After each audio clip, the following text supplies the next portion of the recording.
It's March 3rd, and this is Carpool Weekly, here to give you the video game news you need to know about from the week that was. If you like our Carpool content, please leave us a like or subscribe. I'm Court Lalonde. And I'm Seth Sturgill.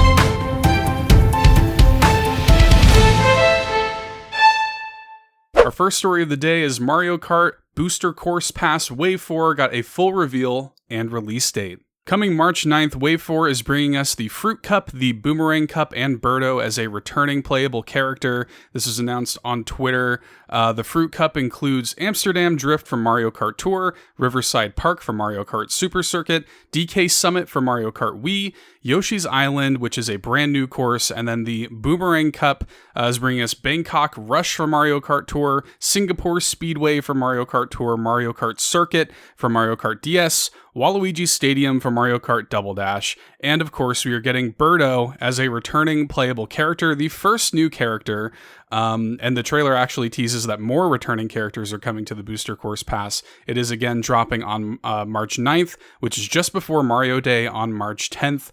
Court, we get more Mario Kart. Always a good thing, more Mario Kart 8. Yeah, I truly actually love the franchise, and I'm not in the camp that are like, hey, they should be bringing out Mario Kart 9.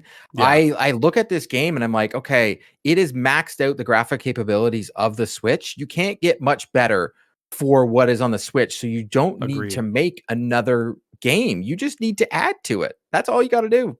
Agreed. I just want Paullin now. We got Birdo. I need Paullin now, and then I'll be happy. Honestly, give me like Samus. I think it would be hilarious. That'd be kind of funny. Like, honestly, like automatically you have an advantage with a weapon already. Like, let's do this. Like, get wacky. So remember when you didn't want a yearly Assassin's Creed? Well, our next story is pretty much telling that's going to happen again. Several new Assassin's Creed games reportedly in development. Tom Henderson from Insider Gaming writes, Ubisoft officially announced the future of Assassin's Creed back in September 2022, revealing a total of 4 games in development: Mirage, Codename Red, Codename Hex, and Codename Jane. Ubisoft officially announced its Assassin's Creed multiplayer offering, Project Invictus, 1 month later. In a total, 6 Ubisoft games are already well in development, with yet to be announced Project Nexus, a VR title I can't wait for, expected to be officially revealed at E3 later this year. Insider Gaming sources have revealed that 3 more fully fledged titles are also in conceptual and prototype phase, with the addition of Nexus 2 already being discussed. Codename Nebula, Raid, and Echoes, each of the pitched Assassin's Creed titles, will be developed by different studios and will have vastly different playstyles from its predecessors. They're going all in with AC and some of the major franchises, one source said. Ubisoft Sofia, known for developing Assassin's Creed 2 Liberation and Assassin's Creed Rogue, has pitched Project Nebula, an Assassin's Creed title that will have 3 different settings: India, Aztec Empire, and the Mediterranean. Ubisoft Chejdu, sorry, I said this totally wrong, has pitched Project Raid, a free-to-play 4-player cooperative that will be PvE. It's believed that this title's characters will also be from the Assassin's Creed universe. This actually excites me because I've said they've needed a multiplayer Assassin's Creed for a long time. Sounds cool. Ubisoft Annecy, known for developing the multiplayer portion of games like Assassin's Creed and Splinter Cell, as well as co-developing The Division 2, one of my favorite games with Massive Entertainment, has pitched Project Echoes, which would be described as a multiplayer title that will use Ubisoft Scholar technology. Sources suggest the series will be going back to the annual release cycle, shocker, with major entries being significantly different from the last. The first Assassin's Creed Mirage is scheduled to release around August of this year, followed by Assassin's Creed Nexus soon after, 2023. Although tentative release dates, sources revealed that Codename Red is scheduled for 2024, and Assassin's Creed Invictus is for 2025, and Assassin's Creed Hex for 2026. Of course, internal release dates are uncertain, especially given Ubisoft's past for delaying titles, but those dates currently planned. Now, for me, I actually like that Ubisoft is going to this. I wasn't one of those people who was like, I hated the yearly Assassin's Creed. I just didn't like the fact that they pretty much had the same studios just trading off and on. This, they're spreading it out, having different studios working on it, and giving us different versions of the Assassin's Creed world. One world that is one of my favorite in all of video games. And if we're going to get a multiplayer where it's, continues, and we have all these different things like Mirage I'm looking forward to because it's not going to be that RPG Assassin's Creed. It's going to go back to like the Assassin's Creed 2 style. For me, I think if done right, Ubisoft could have a home run here. Yeah, I kind of like that they're doing the going back to their roots a little bit with Assassin's Creed. I kind of like that. I think Assassin's Creed Mirage, just based on what we've already seen, looks really cool. And some of these ideas are neat. Like, it seems like they're really putting an energy behind Assassin's Creed. It's exciting to see. And, I'm somebody, I really enjoyed Odyssey, but that game was too big. It took me like 150 hours to play that game. Did you play Valhalla? Yeah, I played a little bit of Valhalla and I fell off of it, Yeah. Too big. There's too much going on. So I'm hoping that like the scale of these, especially if they're being released yearly, is something a little bit more manageable. I don't need it to be a massive 100-hour RPG. I just want to play Assassin's Creed. Same. Well, in our next story here, we got some new gameplay details from Final Fantasy XVI. A new preview happened and some new details have emerged. So we know a little bit about Final Fantasy XVI now. Some of the press got to play it. 30 FPS and 60 FPS modes have been confirmed. The main story will reportedly be about 35 hours in length, 11 plus hours of cinematics. It is going to be apparently semi-open world. There will be seamless transitions from gameplay to cutscenes. There is apparently a public demo planned around 2 weeks before launch. Some of the previews have praised the extremely high production values, like in the graphics, voice acting, animation, and music. And apparently it's got some epic boss battles, like just these kind of, I've heard it compared to Shadow of the Colossus with how big the scale of the boss battles are. It's got fast-paced combat resembling kind of character action games like Devil May Cry and God of War, and a story focused on Clive, who I think is the main character, and lots of lore and other characters here. This game to me is giving me a little bit of like a Final Fantasy by way of Game of Thrones vibe. And it's interesting. The big Yoshi P is the man behind Final Fantasy 14, the guy who's sort of like righted the ship on FF14, and he's producing this one, and so a lot of people are just kind of putting faith in him. We'll see what happens. To me, I'm a classic Final Fantasy fan, and I see stuff like this and it makes me a little bit worried, if I'm being honest. I don't know if I want Final Fantasy to be like so action heavy, but I'm coming in with an open mind. We'll see what happens. I like that we're going to have, a kind of like, it's like we were just saying with Assassin's Creed, right? I don't need a 100-hour RPG. Yep. Main story around 35 hours. To me, that sounds great. I'm in on that. Yeah. It actually makes me kind of want to play it. Like after you just read everything, I know I wrote this all down and I did everything we're talking about now. And then I'm like, oh my God, like I didn't like my little time that I had with Devil May Cry, but I love God of War. Yeah. So if this game is probably going to be not a day and date for me, but like with every game in the Final Fantasy series, most likely it's going to come to PlayStation Plus. I'll probably wait for it there. And if I end up falling in love with it, I might have to go back and play some Final Fantasy games. Not promising anything, but I might. Yeah. Our next story in the world of Xbox. Xbox says that we have some GoldenEye-type reveals planned before the summer showcase. In an article on VGC, Tom Ivan writes, Microsoft's head of gaming said that the company has some GoldenEye reveals planned over the coming months ahead of its major production showcase in June. During a recent Xbox On interview, Spencer was asked if there was any other big reveals planned before the summer showcase. So a lot of the focus right now is on the showcase in June, but there's some news that's coming out, he replied. Like we did GoldenEye announcement. I think GoldenEye-type announcements. That honestly doesn't give me a lot of, hey, this is going to be awesome. Following months of speculation, Microsoft officially announced a modern port of GoldenEye 007 for Xbox Game Pass in late January. Actually played very well, way better than the Switch version. Yeah. So there'll be games available in different services, Spencer continued. Obviously, the Game Pass portfolio continues to grow, but most of our focus as a team is really getting ready for the showcase. So for me, this is pretty much he's saying we're going to have more of these Wulong Dynasty that I guess is coming out this week that Ryan was talking about on the Xbox Drive. Says it's amazing. You can play the demo and then your progress carries over. It tells me we're going to be getting nothing huge because they've got Starfield coming this year. They've got Redfall coming as well. I do think that they're spending a lot of energy probably having to worry about what's going on with this Activision Blizzard deal. But this does tell me that they're going to have surprises, more of like the Shredder's Revenge type that are coming to Game Pass, which still adds value to the service. But I have noticed recently with everything that's going on with this Activision Blizzard deal, that marketing trend that they were doing so well, that I thought that they continued to do, is almost like at a crescendo, and they've hit sort of a lull, and they're doing like a little bit of the PlayStation with these blog posts. Yeah. Yeah, I think you're right. Well, I think too they could use something like GoldenEye had a lot of energy around it when it dropped. Like, it was in that January pocket.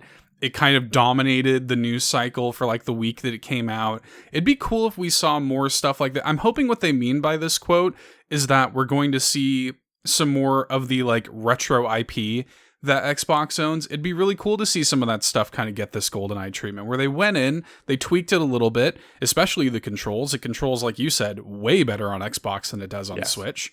So it'd be really cool to see them kind of like take this approach to some of their other retro IP. I would love to see more of that from them.